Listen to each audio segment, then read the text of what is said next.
Subscribe करें और bell दबाएं ताकि कोई खबर रह न जाए।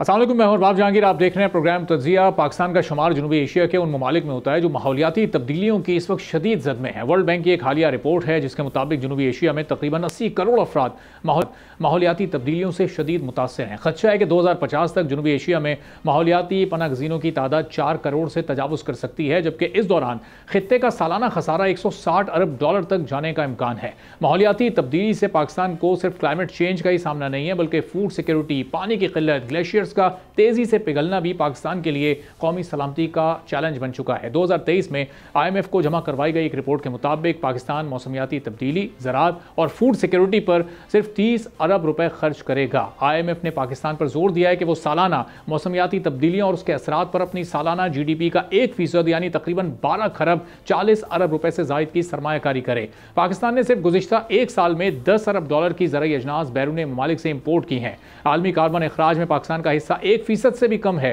जबकि इस वक्त पाकिस्तान का शुमार दुनिया भर में माहौलियाती तब्दीलियों से मुतासर होने वाले टॉप 10 ममालिक में शामिल है। यानी ग्लोबल वार्मिंग, ग्लेशियर्स के पिघलाव, गैर मुतवक्के बारिशें, सैलाब और मौसमियाती तब्दीलियों की वजह से पैदा होने वाले जिन असरात का सामना हम कर रहे हैं, उसका जिम्मेदार पाकिस्तान नहीं बल्कि अमेरिका, चाइना, रूस, जापान और भारत जैसे तरक्की याफ्ता सनती ममालिक हैं। गुज़िश्ता साल नवंबर में मिस्र के शहर शर्म शेख में मौसमियाती तब्दीलियों पर बुलाई गई COP27 कॉन्फ्रेंस में मौसमियाती तब्दीली से मुतासरा ममालिक के लिए आलमी इमदादी फंड कायम किया गया था, लेकिन मौसमियाती तब्दीलियों का मुकाबला करने के लिए अमीर ममालिक की तरफ से ऐलान करदा इमदाद ऊँट के मुँह में ज़ीरे के बराबर है।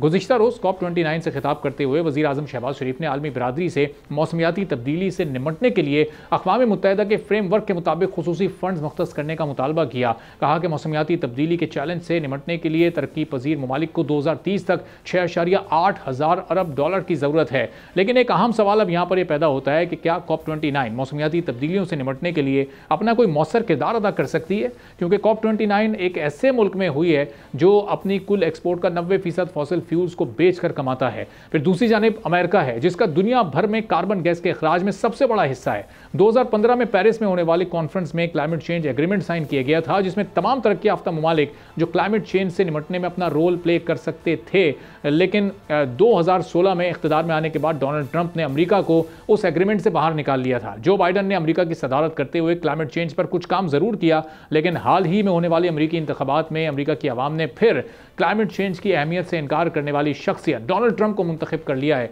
जिसके बाद क्लाइमेट चेंज, COP के किरदार और उसकी अहमियत पर अब एक बड़ा सवालिया निशान लग गया कि क्लाइमेट को नुकसान पहुंचाने वाले सबसे बड़े मुल्क की यह अप्रोच है तो फिर दुनिया कैसे मौसमियाती तब्दीलियों का मुकाबला कर सकती है। अब एक पाकिस्तान के लिए इससे निमटना है और फिर साथ साथ चूँकि पाकिस्तान IMF के प्रोग्राम में है और पाकिस्तान को अमेरिका की हिमायत भी दरकार है, IMF की शराइत भी पूरी करनी है, तो वो भी एक बड़ा चैलेंज है कि अब कैसे जो इस वक्त एक बड़ा शॉर्टफॉल पाकिस्तान अपने टैक्स रेवेन्यू में इस वक्त फेस कर रहा है, या जो IMF खर्चों को कम करने की बात कर रही है, तो कैसे IMF की शराइत पर अब अमल दरामद किया जाएगा। इस तमाम मौजू पर हम गुफ्तगू करेंगे। खाकान नजीब साहब साबिक मुशीर हैं वज़ारत ख़ज़ाना के, हमारे साथ मौजूद हैं। तो खाकान साहब, COP29 की जो अहमियत है, अब इस पर बड़े सवालिया निशानात लग गए हैं। थोड़ा सा आगे चलकर हम इस पर गुफ्तगू करते हैं। IMF की सूरत में इस वक्त जो चैलेंजेस हमें दरपेश हैं, या अचानक से हंगामी दौरा और फिर बड़ी बारीकी के साथ पूरा जायज़ा लेना, फिर कुछ ऐसी शराइत, कुछ ऐसी कंडीशंस जो कि शायद इस वक्त पाकिस्तान के लिए काबिल अमल भी ना हो, वो इम्प्लीमेंट करना कितना मुश्किल है इस वक्त पाकिस्तान के लिए IMF को डील करना इन हालात में? अरबाब साहब, एक तो बात बिल्कुल क्लियर है कि पाकिस्तान IMF के प्रोग्राम से इनहराफ नहीं कर सकता, वरना 26 अरब डॉलर जो इस साल जमा करने हैं हमें ग्रॉस एक्सटर्नल फाइनेंसिंग नीड्स के लिए, वो पूरे नहीं हो पाएंगे। IMF के साथ रहना इसलिए भी ज़रूरी है कि पाकिस्तान को जो कर्ज मौखर हुआ वो भी फंड के आने के बाद ही हुआ 16 अरब डॉलर का। अभी भी एक शॉर्टफॉल है 2.5 अरब डॉलर का, जिसमें हमने कोई सऊदी ऑयल फैसिलिटी लेनी है, ये काम करने हैं, उस पर बातचीत होगी। मैं आपको इसका एक पॉजिटिव साइड बताता हूँ। देखिए, अगर IMF ना आता, पहले क्वार्टर के टारगेट्स आपके सामने आ गए थे, मैं आपके सामने रख देता हूँ। 2652 अरब रुपए का टारगेट था FPR का, 90 अरब से मिस हो गया। एक और महीना गुजरा तो 190 अरब से मिस हो गया। प्रोविंशियल सरप्लस 342 अरब रुपया आनी थी, नहीं आई। पंजाब की सबसे बड़ी मिस थी, वो भी मिस हो गया। एग्रीकल्चर इनकम टैक्स की लेजिस्लेशन होनी थी प्रोविंसेस में, वो नहीं हुई। अक्टूबर का स्ट्रक्चरल बेंचमार्क था, मिस हो गया।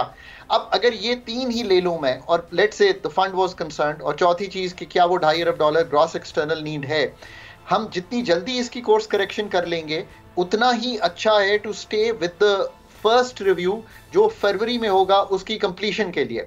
इसको मैं कहता हूं कि वी आर गोइंग थ्रू, जिसे कहेंगे स्टॉक टेकिंग, और योर पार्टनर, आप उसको स्टेक होल्डर कहें, आप उसको फाइनेंसर कहें अपना, is here to assist you, guide you, help you, जो मर्जी, सपोर्ट यू, कि ये कोर्स करेक्शंस हैं। जो नहीं हो सका, पीआईए की अगस्त में लिख के दिया था, नहीं हो सका, उस पर भी बातचीत करनी पड़ेगी। ताजिर दोस्त स्कीम में आप कहते हैं कि पैसे तो आ गए हैं, पर वो पैसे तो आए हैं 2.5% विद होल्डिंग टैक्स लगाकर, और वो तो नॉन जो रिटेलर्स हैं टैक्स नेट में वहां से आए हैं। जो ताजिर दोस्त स्कीम है उसमें से तो नहीं आए। सो क्या उस पर बातचीत करनी पड़ेगी। So all of us who understand इसकी जुजियात समझते हैं कि यहाँ पे ये चीज़ें जो हैं माइनर एडजस्टमेंट्स के साथ ठीक हो सकती हैं। प्राइमरी सरप्लस है, फिस्कल का सरप्लस है, स्टेट बैंक के अहदाफ मेट हैं, $11 अरब से ऊपर चला गया है, रिजर्व्स की पोजीशन कंफर्टेबल है, रुपया स्टेबल है, लार्ज स्केल मैन्युफैक्चरिंग बहुत ही माइन्यूटली नेगेटिव है, आपकी बहुत बड़ी स्पेस एक्सपेंडिचर पर क्रिएट हो गई है बिकॉज 1001 अरब बच जाएगा शायद जो आपने देना था, बिकॉज पॉलिसी रेट नीचे आ गया है। ये है जगलिंग जो करनी है।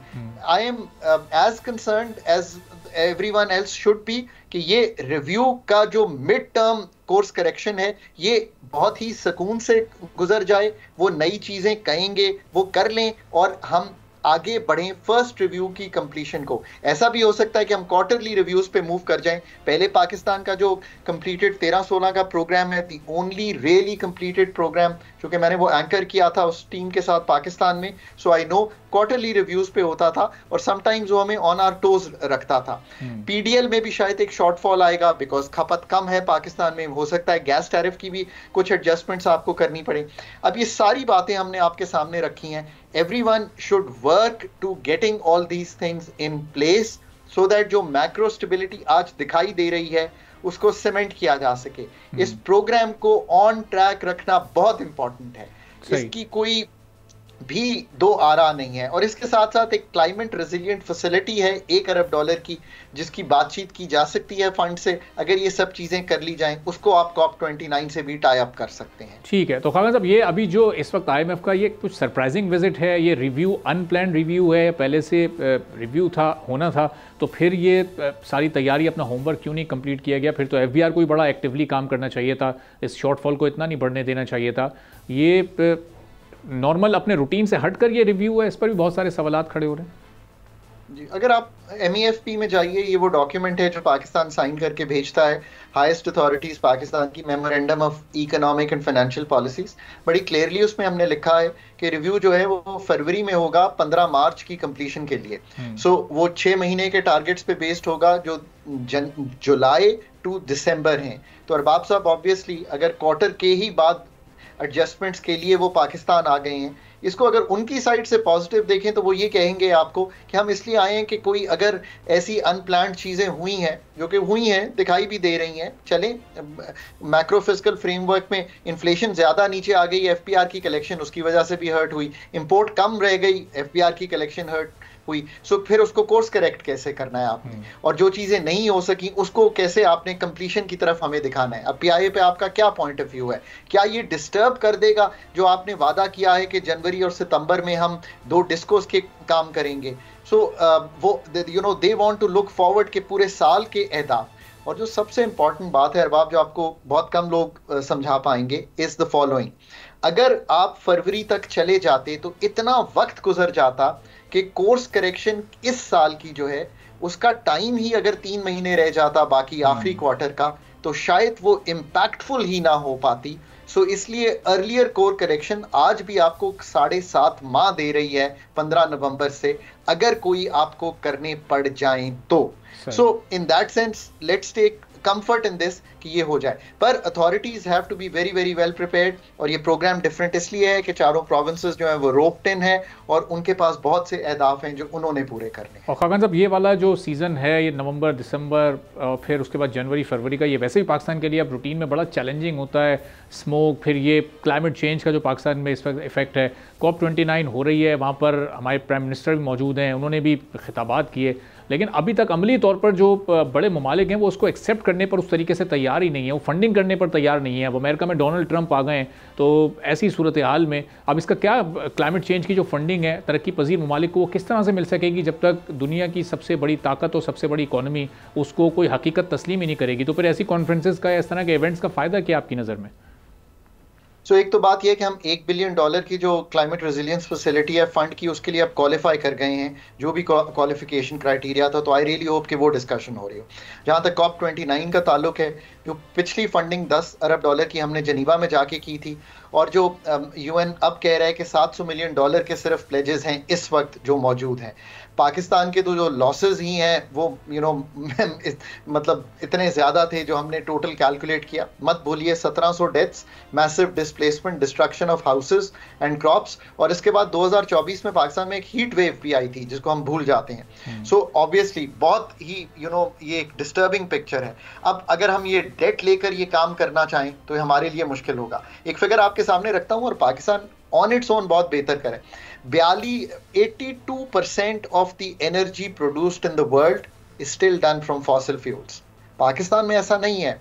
न्यूक्लियर को, वाटर को, सोलर को, विंड को अगर हम इन सब को जमा करते हैं तो, और गैस को भी जो कि क्लीनर है, तो Pakistan is doing much much better than the other countries already. But हमें अपना जो नेशनल कार्बन मार्केट फ्रेमवर्क है वो बनाना है, but we cannot do it alone. Pakistan needs international support. All of these countries have to come together and realize कि जो इस वक्त ट्रिलियंस ऑफ डॉलर्स 2030 तक रिक्वायर्ड है, उसमें तो एक बहुत बड़ा शॉर्टफॉल है। अब ये भी आप देखिए कि कई कंट्रीज के सरबराहान तो वहाँ आए ही नहीं है। अमेरिका हो गया, फ्रांस हो गया, इंडिया हो गया, ये तो बहुत बड़ी कंट्रीज हैं जिनके सरबराहान नहीं आए हैं। So this makes it further more difficult. और फिर जो डेट का कंपोनेंट है जो इन कंट्रीज के ऊपर है, जो डेवलपमेंट वर्ल्ड है, इसको खुद लेना आपने, ग्लेशियर्स को ठीक करना। So there is a lot of work that has to be done. हम फाइनल कम्युनिके का इंतजार करते हैं Arbab, and I really hope कि बहुत सी चीजें जो हैं वो इसमें से एटलीस्ट जो लोग वहाँ पे मौजूद हैं, ठीक है ये G20 के कई मेन लीडर्स वहाँ पे नहीं हैं, पर फिर भी हम इसमें से इसको कर पाएंगे। याद रखिए कि 33 मिलियन पीपल अफेक्टेड हैं एग्रीकल्चर लैंड वॉश अवे होने से। हमारे एस्टिमेट्स के मुताबिक $30 अरब का नुकसान है जो हमें हुआ है। और जून 2000 में जो हीट वेव आई थी, रिकॉर्ड हाई टेम्परेचर्स पाकिस्तान में इम्पैक्ट हुए थे। और आज जो शहर कहलाता था सिटी ऑफ गार्डन्स, वो 1100 का अगर AQI दिखा रहा होगा और worst amongst the world's cities होगा, तो हमें तो बहुत सोचना पड़ेगा इस चीज़ को आगे ले जाने के लिए। अब क्या ये हम सारे फंडिंग अरेंज कर पाएंगे और क्या ये सारा काम इस तरह हो पाएगा? अभी तक जो हुआ है उससे तो बहुत तकवीयत इस बात को नहीं मिलती कि ये इतनी सिंसेरिटी और इतनी सीरियसनेस ऑफ दिस इशू है, क्योंकि we live on a planet जिसको हमें इकट्ठे लिवेबल प्लैनेट बिल्ड करना है, for not only for us but for generations to come. और ये एक पिवटल अपॉर्चुनिटी है to accelerate action on the climate crisis जिसका हमने सारा जिक्र किया। तो खान साहब, आपकी ये सिचुएशन पाकिस्तान में तो बैड टू वर्स्ट होती जा रही है ना। पहले तो कोई एक आध ऐसा सैलाब या कोई ऐसी आफत आ जाती थी जो कि एक वक्त में आके और फिर हम उसकी रिकवरी में लग जाते थे। अब तो ये एक सीजनल हो गई है कि चंद महीने तक हमें ये स्मोक का मुकाबला करना है, वो भी पहले एक शहर, दो शहर, अब एक सूबे से दूसरे सूबे तक वो ट्रैवल कर गई है। तो आहिस्ता आहिस्ता पूरा पाकिस्तान लपेट में आता जा रहा है। तो शायद वक्त बहुत कम है इसका मुकाबला करने के लिए। अब ऑप्शंस हैं क्या क्या पाकिस्तान के पास, जब बड़ी ताकतें इस तरह की कॉन्फ्रेंसेस को नहीं सीरियस ले रही, अपना रोल वो उस तरीके से नहीं प्ले कर रही, वो उस फंडिंग में अपना वो हिस्सा नहीं डाल रही, तो फिर पाकिस्तान जैसे तरक्की पजीर ममालिक आगे क्या कर सकते हैं? सिर्फ इंतज़ार करें उनके कॉपरेशन का, या कोई और भी ऑप्शन हमारे पास अवेलेबल है?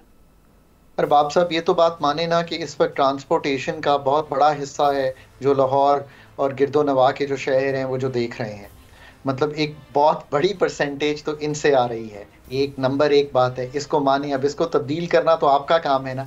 आपने क्यों नहीं आज तक पब्लिक ट्रांसपोर्ट बनाई?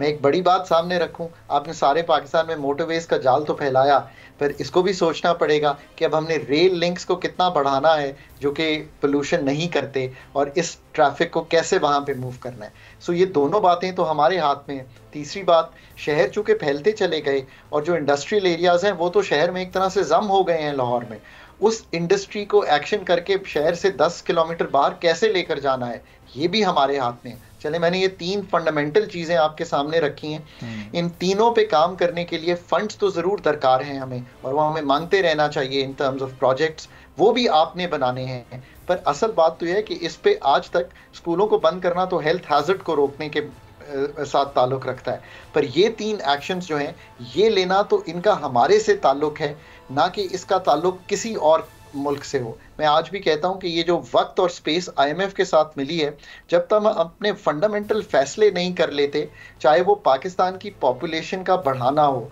ये भी फैसला आपने ही करना है। आप अगर 2.5-3% पे आज तक पॉपुलेशन ग्रोथ को नहीं तोड़ पाए तो शहरों की कंसंट्रेशन कैसे टूटेगी। अब ये इतनी कलीदी गुफ्तगू है कि that discussion has to be held within Pakistan, और ऑफ कोर्स जो क्लाइमेट एक्शन का उनका शेयर बनता है वो तो हमेशा मांगते रहिए। ये भी हमें बताना चाहिए नेशन को कि जो 9 से 10 अरब डॉलर जिनीवा में प्लेज हुए थे, उसमें से क्या 2-2.5 अरब डॉलर ही आए हैं? क्या हम प्रोजेक्ट नहीं बना पाए या प्रोजेक्ट की पजीराई नहीं हुई? Where do we stand on those things? Because वो तो पाकिस्तान को प्लेज हुए थे पैसे।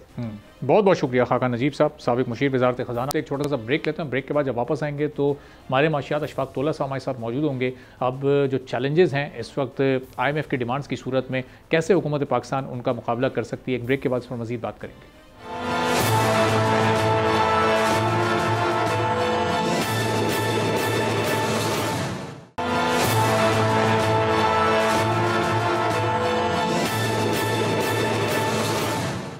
एक बार फिर आपको प्रोग्राम में खुशामदीद कहेंगे। बैनुल-अक़वामी मालियाती फ़ंड का वफ़द इस वक्त पाकिस्तान के हंगामी और बड़े ही अहम दौरे पर मौजूद है। सितंबर 2024 में IMF की जानिब से पाकिस्तान के लिए 7 अरब डॉलर के पैकेज की मंजूरी दी गई थी, जिसके साथ साथ हमेशा की तरह सख्त शराइत पर अमल दरामद का हिदायतनामा भी पाकिस्तान के हवाले किया गया था।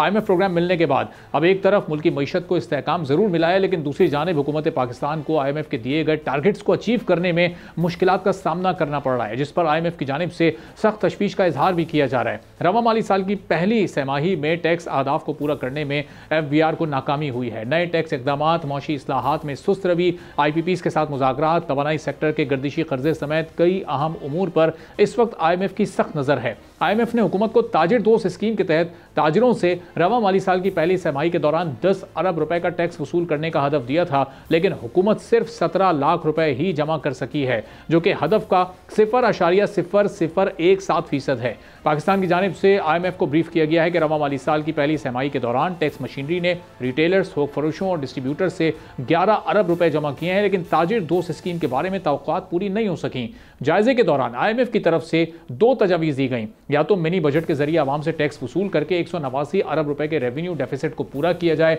या फिर अनलिमिटेड अखराजात कम करने का काबिल अमल मंसूबा तैयार किया जाए। माहिरीन के मुताबिक फंड की जानिब से दोनों शराइत पाकिस्तान के लिए मुश्किल हो सकती हैं। IMF ने हुकूमत से पेट्रोलियम मसनूआत पर जनरल सेल्स टैक्स यानी GST नाफिज करने का नया मुतालबा कर दिया है और पेट्रोलियम डेवलपमेंट लेवी बढ़ाकर 70 रुपए फी लीटर करने की तजवीज़ दे दी है। मुआशी माहिरीन के मुताबिक IMF की तजवीज़ मानने की सूरत में 16 नवंबर से पेट्रोल और डीजल की कीमतों में नुमाया इजाफे का इम्कान है। फिर IMF ने LNG की दरामद पर सरकारी मिल्कियती इदारे की मोनोपोली ख़त्म करने का भी मुतालबा किया है और रेवेन्यू शॉर्टफॉल पूरा करने के लिए इजाफी रेवेन्यू इक़दामात की तजवीज़ भी दी है। अब इन तमाम तजावीज़ को अगर माना जाता है तो इस पर इम्प्लीमेंट किस तरह से किया जाएगा और क्या हुकूमत पाकिस्तान अमली इक़दामात करने के काबिल होगी, और अगर होती है तो फिर लोगों पर कितना बोझ पड़ेगा। महंगाई एक बार फिर डबल डिजिट की तरफ जा सकती है, लोगों के लिए मुश्किलात बढ़ सकती हैं। इस पर हम गुफ्तगू करेंगे। अशफाक तोला साहब हैं, टैक्स उमूर के माहिर भी हैं। अशफाक साहब, बहुत शुक्रिया सर प्रोग्राम के लिए, आपने वक्त निकाला। अब ये जो IMF इस वक्त कह रहा है कि आप या तो मिनी बजट लेकर आएँ, 189 अरब का शॉर्टफॉल पूरा करना है, ये किस तरीके से होगा? पहले तो ये पैदा क्यों हुआ? ये अगर टारगेट 13,000 अरब का रखा गया था तो मंथ वाइज टारगेट्स होने चाहिए थे जो कि अचीव होने चाहिए थे, ये क्यों नहीं हो सके आपकी नज़र में? बिस्मिल्लाहिर्रहमानिर्रहीम, थैंक यू वेरी मच। देखिए, आपने अपनी 2 बातों में ना खुद तदाद पैदा कर दिया। आपने कहा एक तो मईशत इस्तेहकाम की तरफ जा रही है और दूसरा आपने कहा कि जी मईशत डगमगा रही है। डगमगा इसलिए रही है कि रेवेन्यू शॉर्टफॉल हो गया, ताजिर दोस्त में नाकामी होगी, कुछ चीजें जो आपने आईएमएफ से कमिटमेंट की थी वो पूरी नहीं की, तो फिर मईशत कैसे इस्तेहकाम में आई है? असल मईशत इस्तेहकाम में आने की वजह ये थी कि आपने बहुत ज्यादा अपनी मईशत पे कारी ज़रबे लगाई थी 2 सालों में, और इसलिए लगानी पड़ी थी कि आपने आईएमएफ से मिस कमिटमेंट किया था और आपका करंट अकाउंट डेफिसिट ज्यादा था, और आपने डिवैल्यूएशन किया, उसकी वजह से 26% इन्फ्लेशन आपका इम्बैड हुआ था। अब 32 में से 26 आप माइनस कर दें करेंसी स्टेबल होने की वजह से, तो 6% तो आपका क्या कमाल हुआ? इन्फ्लेशन कम हुआ, आपने इंटरेस्ट रेट कम कर दिए, आपका क्या कमाल हुआ? तो वही आपको मैं कहना चाह रहा था कि आईएमएफ में प्रोग्राम में रहते हुए आईएमएफ की वजह से आपको कोई बहुत डायरेक्ट गेन नहीं मिले हैं, और ये रेवेन्यू शॉर्टफॉल ये रोजे रोशन की तरह आया था। आप शुरू के मेरी आर्काइव उठा के देख लें, बजट मैंने कहा था ये इनकंसीवेबल एंड नॉन अचीवेबल है। बिल्कुल। अगर उस वक्त कोई तजियाकार आपके मानने के लिए तैयार नहीं थे, वो बस सिर्फ उन्होंने तारीफों के पुल बांधने होते, कोई एनालिसिस नहीं करता, और ये फिर पैरालिसिस में सिस्टम आपका चला जाता है। असल वजह ये थी, अब ताजिर दोस्त स्कीम ले लें, 250 अरब की स्कीम मेरी मौजूद थी, एग्रीड थी पिछले साल, पता नहीं ये क्यों नहीं आए एफबीआर चेयरमैन साहब या कोई और बता सकता है, मैं तो नहीं बता सकता, सब चीजें एग्री होने के बाद इस साल उस स्कीम को आप इंप्लीमेंट कर देते जैसे दूसरे आपने हमारे मेजर्स इंप्लीमेंट किए, तो आपको ये ताजिर 200 स्कीमों के अंदर जरूरत नहीं थी आपको आने की। बहुत आसान सिस्टम था, आपने इसको ऑटोमेटिकली कॉम्प्लिकेट करके अपने आप को फेल करा लिया। तो ये चीजें आपको प्रॉब्लम आती है और आती रहेगी। दूसरी तरफ आपको भी पता था, मुझे भी पता है कि आप ऑपरेशन है, मुझे भी पता था, आपको भी पता था कि आपका इन्फ्लेशन कम होगा। तो जब ये सब चीजें पता थी तो इतने एम्बिशियस टारगेट आप कैसे रखते हैं जब तक आपके पास नए रेवेन्यू मेजर नहीं थे? नए रेवेन्यू मेजर के लिए आपके पास आरआरएमसी की रिपोर्ट थी, इसमें आपने 3 या 4 ले लिए और उसको भी सही तरीके से आप इंप्लीमेंट नहीं कर पा रहे। तो ये आप देखें, इस वक्त मैं ये नहीं कहता सब अच्छे लोग हैं, मेरे बड़े अच्छे दोस्त हैं, आपके फाइनेंस मिनिस्टर साहब का कोई तजर्बा नहीं है रेवेन्यू और टैक्सेशन मेजर्स के अंदर, यानी फिस्कल लॉ के अंदर फिस्कल मेजर्स में आपका कोई इनका तजर्बा नहीं है। आपके एमओएस हैं, मेरा बड़ा अच्छा दोस्त है, छोटा भाई है अली परवेज मलिक, कभी भी इनको भी फिस्कल पॉलिसीज और टैक्सेशन के बारे में नहीं पता। चेयरमैन साहब है हमारे, वो डीएमजी के बड़े अच्छे अफसर हैं, मगर when it comes to taxation उनको भी कुछ नहीं पता। नीचे इनके जो 80% हमारे जो आईआरएस की रेवेन्यू है, उनके जो मेंबर ऑपरेशन अब जो नए आए हैं वो मेरा ख्याल है फील्ड में बहुत अच्छे अफसर मेरे सामने रहे हैं इनके, बट उनका जो फोर्टे है वो पॉलिसी है, उनका फोर्टे ये है ही नहीं, और वो 2 साल 3 साल एफबीआर में ना रहने के बाद आए थे।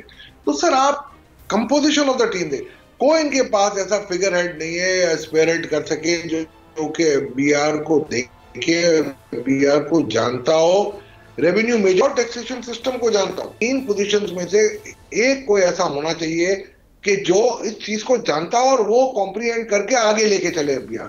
पॉइंट आपका बड़ा लॉजिकल है अशफाक साहब के, right man for right job सबसे पहले तो ये होना चाहिए, और ज़ाहिर है अगर कोई कॉम्पिटेंट पर्सन भी है लेकिन वो राइट पोजीशन पे नहीं है तो फिर उसकी कॉम्पिटेंस का हम वो फ़ायदा नहीं उठा सकते। अब इसका वे आउट है क्या? पहले अपना हाउस इन ऑर्डर करे गवर्नमेंट, पहले right man for right job की पॉलिसी अपनाई जाए और फिर ही हमें बेहतर रिजल्ट देखने को मिलेंगे। देखिए right man for the right job का भी एक मसला है हमारे पास टीम फेवरेट्स होती हैं। हमने कभी भी ये नहीं देखा कि हमारी ब्यूरोक्रेसी में या हमारे मिनिस्टर की सिलेक्शन में who is right peg in the right hole, और हम पता है एक चीज पे बस मजद होते हैं कि नहीं यार ये मेरा फेवरेट है, ये तेरा फेवरेट है, ये फॉर है, ये अगेंस्ट है। तो ये नहीं होना चाहिए, आपको देखना चाहिए, सारी चीजें आपके सामने होती, ग्राउंड रियलिटीज आपके सामने होती हैं, और आप फिर अगर किसी को लेके आते हैं तो उनको लॉन्ग टर्म रहने दें। I am nothing against any person और एनी पर्टिकुलर ऑफिस बेयरर और होल्डर, मगर देखिए एफबीआर एक स्पेशलाइज, देखिए आप एक बात देख लें, आपका 90% रेवेन्यू जो होता है ना वो एफबीआर देता है आपको, तो उसको आप जाहिर बात है कमाओ पुत्र के लिए तो आपको बहुत ज्यादा कंडीशनें देखनी पड़ती है उनके लिए, और हो सकता है उसके एक से ज्यादा अगर आपको करना चाहिए आप कर ले। अब आपने मैकेंजी से रिपोर्ट बनवाई टैक्स रिफॉर्म्स की, किस चीज पे आई, क्या काम आई? आपको मैं दावे के साथ कह सकता हूँ हमारी आरआरएमसी की रिपोर्ट से कहीं ज्यादा बेहतर होती है अगर हमें फाइनल करने देते, बल्कि इंटरिम रिपोर्ट भी हमारी काफी बेहतर है उससे, मगर आप उसको प्रैक्टिकली इंप्लीमेंट नहीं करने देते। और अगर आप प्रैक्टिकली इंप्लीमेंट करने दें मुझे, वही चीज अब देखें, आप कोई आके कहता है कि जी कि सबसे बड़ी कस्टम के अंदर इस वक्त अगर कोई करप्शन है तो अप्रेजर में, वहां उसमें रिपोर्ट में सोल्यूशन दिया हुआ है। यहाँ ये होता है कि यहाँ पर सबसे बड़ी करप्शन ऑडिट में, उसका सोल्यूशन वहां दिया हुआ है। कोई रेवेन्यू मेजर नहीं मिल रहा हमें, उसका सोल्यूशन वहां दिया हुआ है। एग्रीकल्चर पे टैक्स कैसे लगाना है, उसका सोल्यूशन वहां दिया हुआ है। तो उन चीजों को आप देखें और उसकी मदद लें। आप अगर यहाँ बैठी हुई टीम सारे पाकिस्तानी आपको मदद करके देंगे। ये हम पैराशूट से नहीं आते कि हमें तजर्बा ही नहीं हो और अगर हमें कोई बोलते कि जी आप ये कम करके दें और हम अपनी जो प्रैक्टिकल नॉलेज ना हो और थ्योरेटिकल नॉलेज से आपसे पूछ के उससे पूछ के कोई रिपोर्ट बना दें, ऐसे नहीं होता। एफबीआर चलानी है, उन लोगों को लाएं जो एफबीआर को समझते हैं। और ये बात याद रखिएगा, पैराशूटर नहीं चला सकता एफबीआर। एफबीआर चलाने के लिए आपको लोकल टैलेंट चाहिए।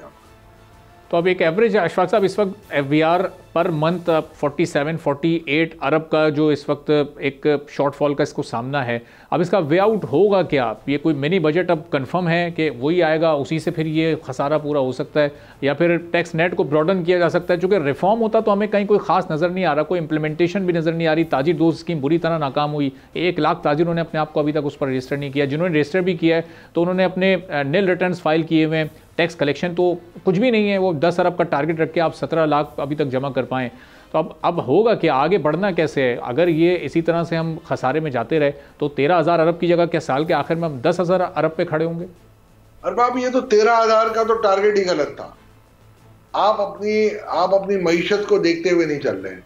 आप अपने इन्फ्लेशन को ऊपर ले रहे हैं, आपने जीडीपी ग्रोथ को आपने ऊपर नीचे कर दिया। तो किस चीज की आप चाह क्या रहे थे? पहले तो ये पता नहीं था, और अब आप कह रहे हैं कि हाँ जी वो गलती हो गई। तो यार आप क्या, और आईएमएफ को भी मैं ब्लेम करूंगा। उस वक्त आप क्या कर रहे थे भाई, जब आपके सामने ये बजट रखा गया था? तो आप पहले तो उन लोगों को अकाउंटेबिलिटी तो करें ना जिन्होंने ये बनाया था। और आज भी आप जो 47 बिलियन कह रहे हैं ना, ये मैं आपको दावे से करता हूं ये 75 बिलियन है। अच्छा। और ये सारे एडवांसेस लेके, स्पेशली कराची एलटीओ से ये एडवांसेस लेके ये सारे ये इनके बजट पूरे होते हैं। यानी 189 बिलियन की जगह इस वक्त आप कह रहे हैं शॉर्टफॉल 4 महीने का 300 बिलियन है। मेरे हिसाब से 300 बिलियन होना चाहिए। अब मैं आप ऑडिट करवा लें किसी से, एजीपीआर से करवा लें कि कितने एडवांसेस उठाए हैं इन्होंने यार। और एडवांसेस उठाने का भी कोई तुक नहीं है। आप देखें, मैं आपको बताता हूं, एक्चुअली जो थ्योरी होती है हमारी, जो एलटीओ में या बड़ी जगहों पे 80-20 होती है कि 80% ऑफ द टैक्स पेयर जो आपका होता है ना, वो 20% टैक्स कंट्रीब्यूट करता है। और 20% जो टैक्स पेयर, जो लार्ज साइज टैक्स पेयर होते हैं, बिल्कुल जो जाइंट बैंकिंग सेक्टर है, टेलकोज है, वो 80% टैक्स आपको देते हैं, 20%। अब वो आप क्या करते हैं, उनसे आप एडवांसेस पकड़ते हैं, 80 की बजाय उसको आप करते हैं 90। और बाकी जो जिनसे आपको 20 लेना होता है उनसे आप लेते हैं 10। जब आप उनसे 10 लेते हैं तो उनमें फिर ये करप्शन भी जागती है। और बड़े वालों में भी एक करप्शन हो जाती है कि जब आप उनसे एडवांस ले लेते हैं तो आपकी नजरें झुक जाती हैं उनके सामने। आप उनके काफी ऐसे जेन्युइन इश्यूज होते हैं जिनसे आप इनसे टैक्स ले सकते हैं, आप नहीं ले पा रहे क्योंकि आप उनको ऑब्लाइज वो आपको कर रहे हैं। तो जब वो आपको ऑब्लाइज करेंगे तो जाहिर बात है वो कुछ रिटर्न मांगेंगे आपसे। और वो रिटर्न ये होता है कि जी उनके ऑडिट के नोटिस विड्रॉ हो जाते हैं, उनके और बाकी सारे मामला विड्रॉ हो जाते हैं। तो ये सब चीजें आपको देखनी, इसका सिस्टम आपको एआई बेस, हमने जो कहा था कि रिटर्न को किस तरीके से देखना है, एफबीआर के पास कैपेसिटी नहीं है ऑडिट करने की। तो ये तो ऑटोमेटेड आपको सिस्टम करना पड़ेगा और आर्टिफिशियल इंटेलिजेंस के तौर पे। ये मेरे दौर में मैंने ये कह दिया था, प्राल बना रहा था और रुकवा दिया गया। यही चीज हमने उनके लिए बनाई थी कि जो कस्टम की जो जीडीज होती हैं कि फेसलेस जीडी होगी। इसी तरीके से हमने ये भी जो बनाया था अपना फेसलेस, हमने कहा था कि रिटर्न होंगे। तो ये क्यों आप इंप्लीमेंट नहीं करते? आपकी 80% ऑफ द इल्स तो आपकी खत्म हो जाएंगी। बट मैं कहता हूं उनको मैं मुरद इल्जाम ठहराऊंगा जिन्होंने ये बजट के टारगेट बनाए थे और जो बड़े आसानी से कह के निकल गए थे कि जी Pakistan is back to the road. Where is the road? तो अब अशफाक साहब वो तो रिस्पॉन्सिबिलिटी नहीं एक्सेप्ट करेंगे। अब ये जो इस वक्त ये खसारा है या शॉर्टफॉल है, इसको पूरा करने का फिर तरीका क्या है कि जीएसटी लगा दें पेट्रोलियम प्राइसेस पे या कोई मिनी बजट ले आएँ, जिन लोगों पर पहले से टैक्स का बड़ा बोझ है उन्हीं पर वो टैक्स बढ़ा दिया जाए, चूँकि जो नेट से बाहर हैं वो तो अभी तक बाहर ही हैं, वो तो नहीं आ सके टैक्स नेट में। देखिए ये मैं आपको बताता हूँ, जब हम कहते थे इनको, हमने कहा था कि 40 लाख टैक्स पेयर मैं ला के देता हूँ, अल्लाह का वास्ता जिस स्कीम में कोई डेंट नहीं मारा, तो उन्होंने आके पहला काम यही किया कि यार अच्छा 40 लाख आ रहे थे, ताजिर दोस्त स्कीम लेके आओ। अबे भाई उस स्कीम में आप रजिस्ट्रेशन कहते हो, कोई नहीं आता।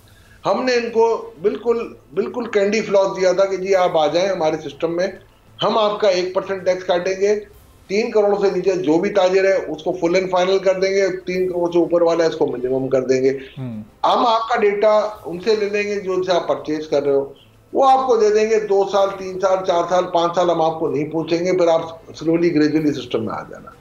अब इनको ये था कि we woke up on the wrong side of the bed, तो वो नहीं हो रहे थे, अब हम राइट साइड पे हो जाएंगे तो सब रजिस्टर हो जाएंगे। वो सर आप अपने कल्चर को देखें, आपकी ग्राउंड रियलिटीज को देखें। अब जब तक उसको कॉम्प्रिहेंड नहीं कर पाओगे, जब तक उससे अपने आप को उसकी मुताबिकत पे नहीं लेके जाओगे, आप कोई भी चीज सक्सेसफुल 40 लाख टैक्स पेयर मेरे पास रजिस्टर होने के लिए आया था। 3 member of the FBI, 4 chief और 6 सेक्रेटरी मेरे साथ बैठ के उनसे नेगोशिएट करते हैं, वो एग्री करते हैं, हम एग्री करते हैं, रिटर्न का फॉर्मेट एग्री हो गया। इसके बाद आपको क्या प्रॉब्लम थी कि आप उसको बजट में नहीं लाते यार, और आज इतना भोंडा तरीके से आप उसको बजट में लाए हैं कि मैं आपको यकीन से कह सकता हूं, जिस वक्त आया था आप प्रोग्राम अपने भी आर्काइव उठा ले, सारे मीडिया को उठा ले, मैंने ये कहा था कि it is bound to fail. उस वक्त कोई नहीं मान रहा था, आज आप देख लीजिए जो बातें मैंने आपके प्रोग्रामों में कही हैं, आप इसकी एक चेकलिस्ट बनाएं और अगले प्रोग्राम में मैं आपको बताता हूँ इकोनॉमी कहां से रिवाइव हुई और क्या क्या करना चाहिए अभी आपको। बिल्कुल सही, बहुत बहुत शुक्रिया अशफाकुल्ला साहब, माहिर माशियात टैक्स उमूर के माहिर हमारे साथ मौजूद। गुफ्तगू आपने सुनी। एक ब्रेक के बाद FBR का इस पर क्या ऑफिशियल मौक़िफ़ है, अब इस खसारे को या शॉर्टफॉल को कैसे पूरा किया जाएगा, क्या इंप्लीमेंटेशन, क्या प्लानिंग FBR ने कर रखी है, बख्तियार मोहम्मद साहब हमारे साथ मौजूद होंगे और ब्रेक के बाद उनसे फिर हम ये गुफ्तगू आपके सामने रखेंगे कि क्या FBR का आगे का प्लान है। एक ब्रेक के बाद।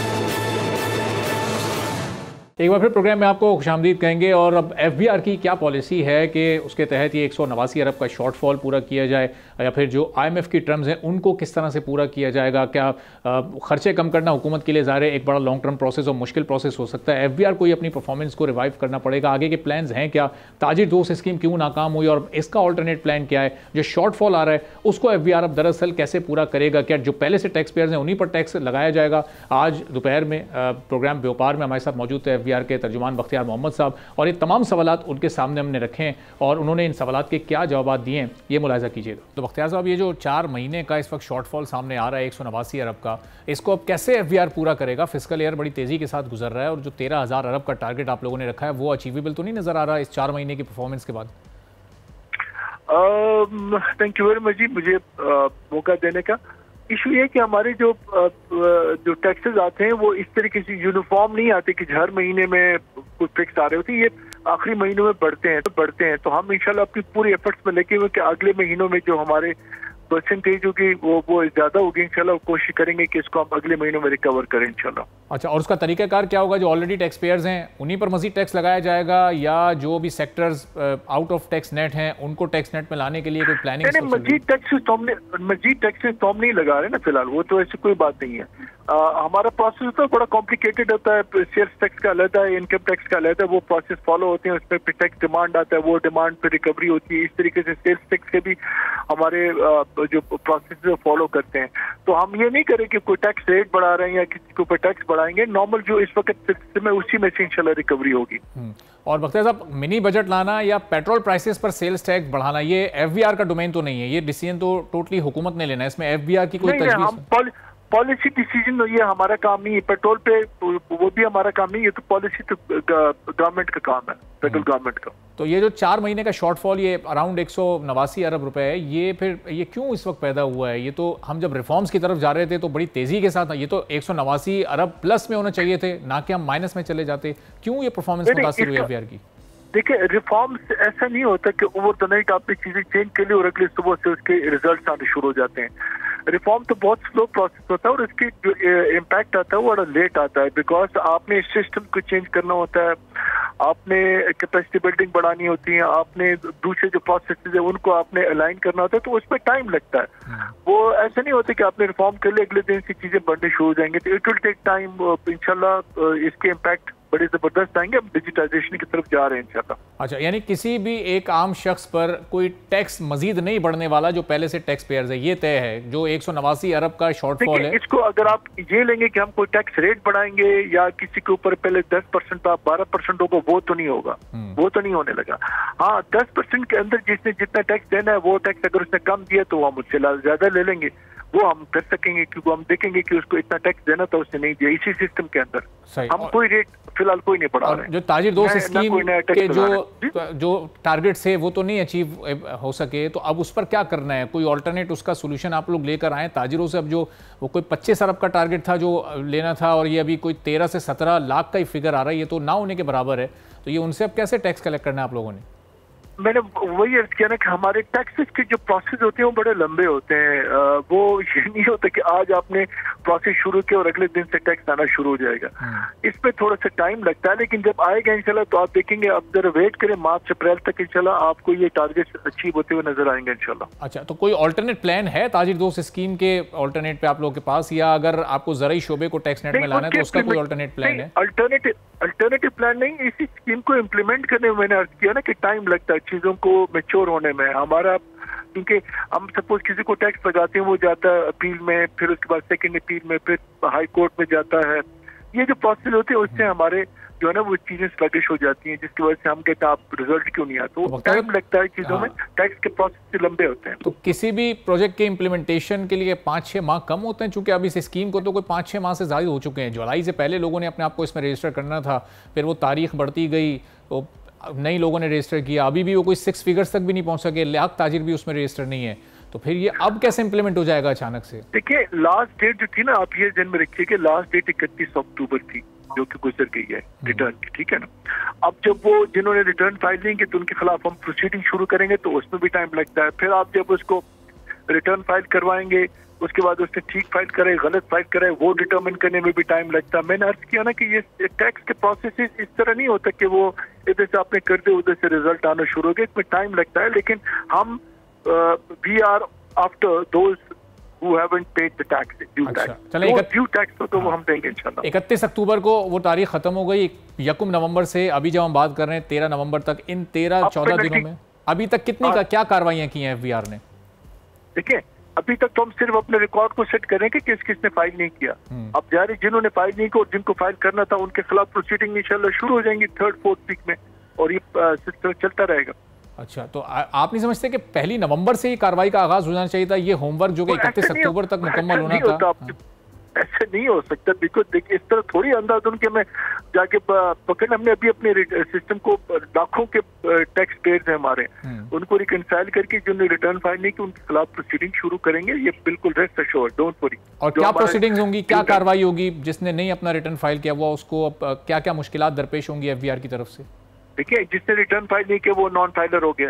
जो नॉन फाइलर हो गया वो अब हम सबसे पहली बात पे कीजिए, वो ना कोई प्रॉपर्टी खरीद सकेगा, ना कोई गाड़ी खरीद सकेगा, ना ट्रांसफर करा सकेगा, यहाँ तक कि वो फॉरेन ट्रेवल नहीं कर सकेगा। ये सारी पाबंदियां उसके ऊपर लागू हो गई हैं। तो अब हम जब इम्प्लीमेंट करेंगे उसको तो फिर वो लोग खुद ब खुद आएंगे और रिटर्न फाइल करेंगे। फिर जब रिटर्न फाइल किया फिर हमने देखना होगा कि इसने ठीक फाइल की गलत फाइल किया। तो बख्तियार साहब, प्रॉपर्टी भी कैश पर उसकी लेन देन चल रही है, अभी आज की तारीख में भी चल रही है, गाड़ियां भी खरीदो फरोख्त सब कैश पर वो कारोबार चल रहा है। तो वहां तो कहीं कोई रेट हुकूमत की एफबीआर की अभी तक नजर आ नहीं रही है अमली तौर पर। देखिए, गाड़ी कैश पे चल रही है, जैसे भी चल रही, जो नॉन फाइलर होगा उसके नाम पे गाड़ी ट्रांसफर नहीं हो सकती। वो ओपन लेटर पे चलाता रहेगा, उसी लेटर पे वो बेच देगा, फिर वो बंदा दूसरे बंदे को बेच देगा। ऐसे तो उसका तो एफबीआर से कोई ताल्लुक नहीं है ना। वो तो फिर वो प्रोविंशियल गवर्नमेंट की इशू है कि गाड़ी एक गलत बंदे के नाम पे क्यों चल रही है। हम ये कर सकते हैं कि वो अपने नाम पे ट्रांसफर नहीं कर सकेगा और हम उसके खिलाफ प्रोसीडिंग भी शुरू करेंगे। तो अगर वो प्रोविंशियल गवर्नमेंट की जिम्मेदारी, वो तो एफबीआर की जिम्मेदारी नहीं है। तो हमारा काम नहीं है इंश्योर करना कि गाड़ी जिसकी है उसी के नाम पे हो, तो ये हमारा काम नहीं है। प्रोविंशियल गवर्नमेंट के साथ कोई लिंक आप लोगों का ऐसा है, कोई सिंक्रोनाइजेशन है कि मिलके बैठे कोई प्लान करें? वही तो कह रहा हूँ कि सारी चीजों में टाइम लगता है, या ओवर द नाइट नहीं होती। अब हम अपना रिकॉर्ड रिकंसाइल करेंगे कि किसने रिटर्न फाइल करनी थी, फाइल नहीं हुई उनके, फिर हम देखेंगे इनकी क्या पोजीशन है, एसेट्स की क्या पोजीशन है, इनकम्स की क्या पोजीशन है, इनको क्या क्या पाबंदियां लगानी है, वो सारा अभी प्रोसेस टाइम लगेगा ना इसको। वक्त है फेडरल गवर्नमेंट को भी और सारी सूबाई हुकूमतों को भी अब कोई 8-9 माह गुजर चुके हैं, ये अभी भी कम टाइम है चीज़ों को शुरू करने में, आहिस्ता आहिस्ता उनको इम्प्लीमेंट करने में, चूंकि नताइज तो अभी तक नहीं आ रहे हैं, अभी तक आप लोगों की प्लानिंग चल रही है, इम्प्लीमेंटेशन की प्रोसेस में है अभी आप? ऐसा नहीं, अब प्लानिंग भी नहीं है। देखें, मैं गुजारिश कर रहा हूँ कि 31 अक्टूबर तक हर एक के पास टाइम तक वो रिटर्न फाइल करके अपनी चीजें डिक्लेयर कर लें। 31 अक्टूबर गुजर गई, आज सिर्फ 13 दिन हुए हैं, वो भी जिसमें वर्किंग डेज कम है, छुट्टियां भी हैं। तो हमारे पूरे सिस्टम अब काम कर रहे हैं कि किस किस को रिटर्न फाइल करनी थी और किसकी रिटर्न नहीं आई। अब वो उनके खिलाफ हम प्रोसेस शुरू करेंगे। इट विल टेक टाइम, ये चीजों पे टाइम लगता है, ये ओवर द नाइट नहीं होता ना। अच्छा। अब मैं बात समझाने की कोशिश कर रहा हूँ, ठीक है ना। तो बख्तियार मोहम्मद साहब की गुफ्तगू आपने सुनी, अगले 3-4 महीनों में वो कह रहे हैं कि जो अभी की प्लानिंग है, जो अभी आहिस्ता आहिस्ता चीज़ें इंप्लीमेंट हो रही हैं, उसके नताइज सामने आएंगे, लेकिन जो पिछले 8-9 माह की कारकर्दगी है FBR की, उसमें से उनके पास बताने के लिए अभी कुछ भी नहीं था। तो अब देखना यह है कि अगले 2-3 माह में भी FBR की कारकर्दगी बेहतर होती है, ये बजट के जो शॉर्टफॉल्स हैं टैक्स रेवेन्यू के, ये मुकम्मल हो पाते हैं या नहीं। आने वाले दिनों में इस पर आपको मजीद भी अपडेट करते रहेंगे। आज के प्रोग्राम से इजाज़त दीजिए, अल्लाह हाफ़िज़।